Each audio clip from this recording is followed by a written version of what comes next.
¿Puede la sangre real comprar la libertad? Marius Borg Høiby fue declarado culpable, 4 años de cárcel, 2 violaciones probadas y aún así, esa misma semana, un tribunal lo dejó salir, con una tobillera. ¿A dónde? A la finca real de Skagum, la misma casa donde algún día vivirán los futuros reyes de Noruega. Mientras tanto, la fiscalía lucha por devolverlo a prisión, convencida de que puede volver a hacerlo. ¿Justicia o privilegio disfrazado de justicia? Quédate, porque lo que está a punto de pasar podría cambiar para siempre la historia de esta monarquía. Durante años, la Casa Real de Noruega gozó de una reputación envidiable, la de ser, entre todas las monarquías europeas, la más cercana, la más sencilla, la más accesible al pueblo. Pero los últimos acontecimientos vinculados a Marius Borg Høiby, el hijo de 28 años de la princesa heredera Mette-Marit, han empañado esa imagen de manera radical. Sus cada vez más serios enredos con la ley, que desembocaron en 2025 en cargos penales de enorme gravedad, no representan únicamente un tropiezo individual, constituyen una amenaza real para la credibilidad y la estabilidad de toda la institución monárquica noruega. Dentro del entramado de la familia real, Marius ocupa un lugar particular, casi paradójico. Es fruto de una relación previa de la princesa heredera con Morten Borg, hombre que arrastra antecedentes por distintos delitos.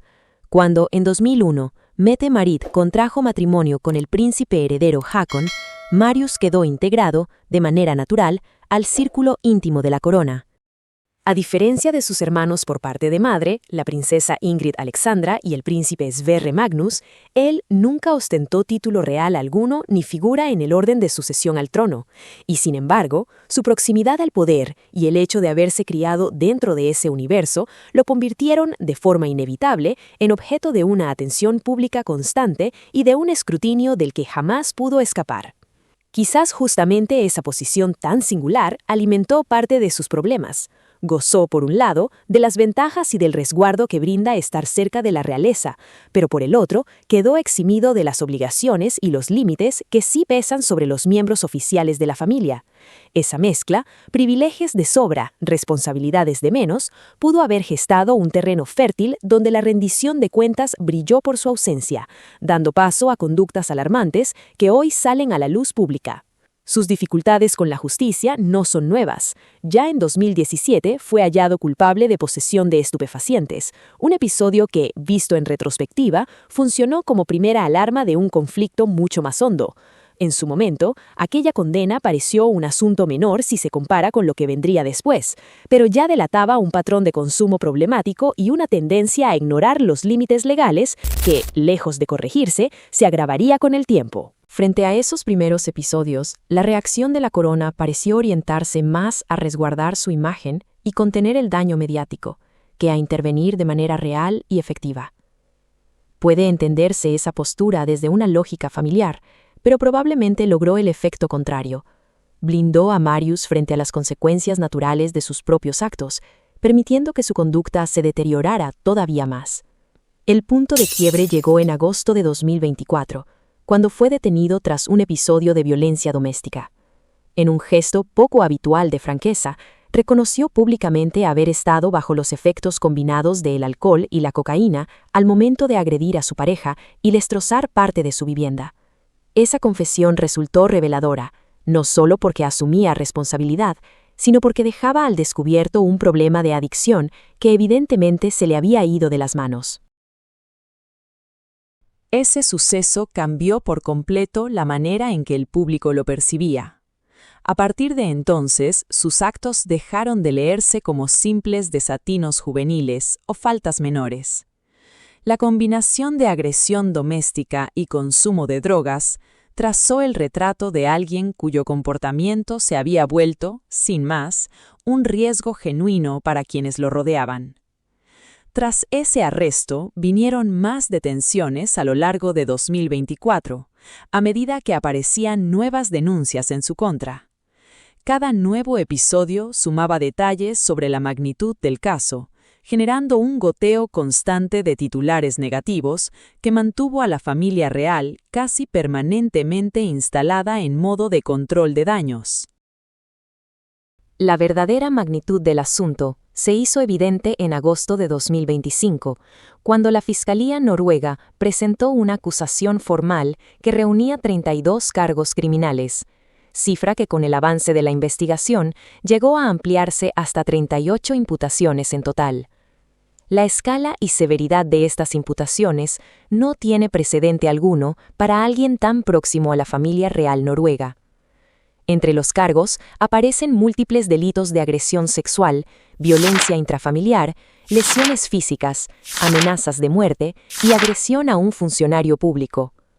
Los fiscales precisaron además que el número de presuntas víctimas supera la decena, lo cual apunta a una conducta repetida en el tiempo y no a hechos puntuales o aislados. Suscríbete al canal y déjame un like. De esa manera, me estás apoyando muchísimo. Continuemos con el video. Resultan particularmente graves las acusaciones de índole sexual, ya que, según sostiene la Fiscalía, estos delitos se habrían cometido contra distintas víctimas a lo largo de un periodo extendido. La naturaleza de estas denuncias remite a un patrón sistemático, no a arrebatos impulsivos, y refleja un problema profundamente instalado que habría puesto en riesgo real la seguridad de otras personas. De resultar culpable en los cargos de mayor gravedad, Marius podría enfrentar hasta 10 años de prisión. Que se contemple una condena de tal magnitud da cuenta de la seriedad con la que las autoridades noruegas están abordando el caso y envía un mensaje contundente: ningún vínculo con la corona coloca a nadie por encima de la ley. El costo humano detrás de las presuntas acciones de Marius es imposible de minimizar o de pasar por alto. Las numerosas víctimas que se han animado a denunciar relatan años marcados por el abuso, la violencia y secuelas emocionales profundas. Varias de sus exparejas describen patrones de control, agresión física y manipulación psicológica que encajan con los rasgos típicos de un vínculo abusivo. El alcance de este caso va mucho más allá de las víctimas directas. Para no pocos, se ha convertido en un símbolo de cómo el privilegio puede resguardar a un agresor durante años, desalentando incluso a otras posibles víctimas de dar el paso de denunciar o buscar justicia. El largo tramo de tiempo transcurrido entre las primeras señales de alerta y las consecuencias legales de mayor peso abre interrogantes serios sobre si quienes están cerca del poder reciben en efecto un trato distinto. Lamentablemente, no se trata de un patrón excepcional. Durante décadas, la monarquía noruega sostuvo el respaldo ciudadano apoyándose en una imagen minuciosamente construida de cercanía, integridad y servicio al país. Lo ocurrido con Marius, sumado a la manera en que reaccionó la familia real, ha golpeado con fuerza esa reputación. La propia princesa heredera Mette-Marit se encuentra bajo una presión intensa luego de que surgieran señalamientos según los cuales habría alertado a su hijo sobre arrestos inminentes e incluso podría haber interferido con pruebas o testigos. Aunque estas acusaciones todavía deben comprobarse, dieron origen a un segundo escándalo, esta vez vinculado a una posible obstrucción de la justicia en las esferas más altas de la corona.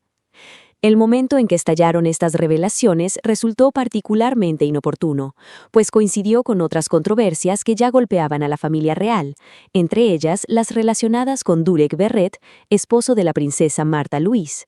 Esta acumulación de escándalos llevó a los medios noruegos a calificar el momento actual como la crisis más severa que enfrenta la monarquía en varias décadas. Las encuestas reflejan, en efecto, una caída en el apoyo popular hacia la corona. A muchos ciudadanos les cuesta entender cómo alguien tan cercano al trono pudo, presuntamente, cometer delitos de esta magnitud durante años sin que mediara una intervención real. Esto ha sembrado dudas sobre la capacidad de la institución para encarnar los valores y principios que la sociedad noruega dice sostener. Quizás lo más inquietante de todo este episodio sea lo que expone sobre el poder del privilegio para blindar a ciertas personas frente a las consecuencias de sus propios actos. Diversos medios han señalado que Marius y su entorno habrían recibido, durante años, un trato preferencial de parte de las autoridades, lo que permitió que su comportamiento fuera empeorando sin una respuesta a la altura.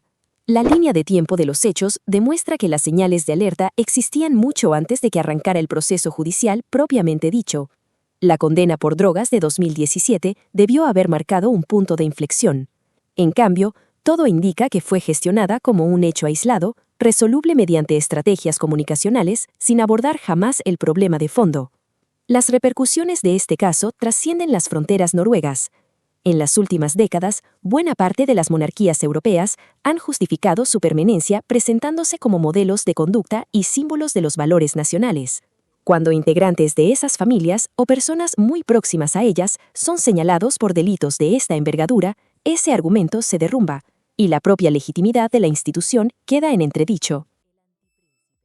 Mientras avanza el proceso judicial, la familia real noruega enfrenta decisiones sumamente complejas sobre cómo tomar distancia de Marius sin debilitar al mismo tiempo el papel de la princesa heredera Mette-Marit. Es posible que la continuidad de la institución dependa de su capacidad para demostrar que asume estas acusaciones con total seriedad y que ningún lazo con la corona coloca a una persona por encima de la ley. El caso ya ha abierto un debate sobre eventuales reformas en la forma en que las casas reales gestionan la conducta indebida de sus miembros. Algunos analistas sostienen que urge fijar protocolos mucho más claros que prioricen la seguridad pública y la responsabilidad legal por encima de la lealtad familiar o de la protección institucional. El 15 de junio de 2026, tras semanas de un juicio que reunió testimonios, mensajes, videos y una montaña de documentación, el Tribunal de Distrito de Oslo dictó su fallo. Marius Borg Høiby fue declarado culpable y condenado a 4 años de prisión, entre otros delitos, por 2 de los cargos de violación que enfrentaba. Se declaró no culpable de los cargos de violación en su conjunto, aunque sí admitió agresión agravada, conducta temeraria y transporte de marihuana. Su defensa apeló del inmediato la sentencia, mientras se espera el pronunciamiento del Tribunal Superior, algo que, según lo previsto, no ocurrirá antes de 2027. El equipo legal de Høiby buscó por todas las vías posibles que cumpliera la prisión preventiva fuera de una celda, y lo consiguió. El 13 de julio de 2026, el mismo Tribunal de Distrito de Oslo resolvió que podría cumplir las siguientes 4 semanas de prisión preventiva en su domicilio, bajo un estricto régimen de vigilancia electrónica mediante tobillera. Ese domicilio no es cualquier casa, es la finca real de Skaugum, residencia oficial de los príncipes herederos de Noruega. La Fiscalía, lejos de conformarse, apeló esa misma resolución, argumentando que Høiby representa un riesgo real de reincidencia y que no existen garantías suficientes para justificar su salida. La defensa, en cambio, sostiene que ese riesgo ha disminuido y propuso que el uso de la tobillera, sumado a su participación en un programa de intervención conocido como RISC, sería suficiente para mitigarlo. En su comparecencia ante el tribunal, Høiby declaró que tanto él como la mujer identificada públicamente solo como de Frogner habían pasado página y afirmó no desear ningún contacto futuro con ella. Cuando el juez le preguntó qué haría si ella intentara retomar el contacto una vez en libertad, respondió, sin rodeos, que llamaría a la policía. El recorrido de Marius Borg Høiby, de joven conflictivo a presunto delincuente reincidente, representa un fracaso profundo y de múltiples capas. Los delitos que se le imputan habrían provocado un daño incalculable a las víctimas y a sus familias, al tiempo que han lastimado severamente la reputación de una de las monarquías más respetadas de Europa. Este caso funciona como un recordatorio contundente. El privilegio sin responsabilidad no es solo una falla moral, puede convertirse en un peligro concreto para toda la sociedad. La historia de Marius Borg Høiby está lejos de cerrarse, pero ya dejó una marca profunda tanto en la sociedad noruega como en la propia institución monárquica. Que esta crisis termine derivando en una reforma genuina o en un deterioro todavía mayor dependerá de las decisiones que tomen las personas, las instituciones y la sociedad en los meses y años que están por venir. Gracias por llegar hasta el final del video. Suscríbete, regálame un like y te leo en los comentarios. Besos y abrazos.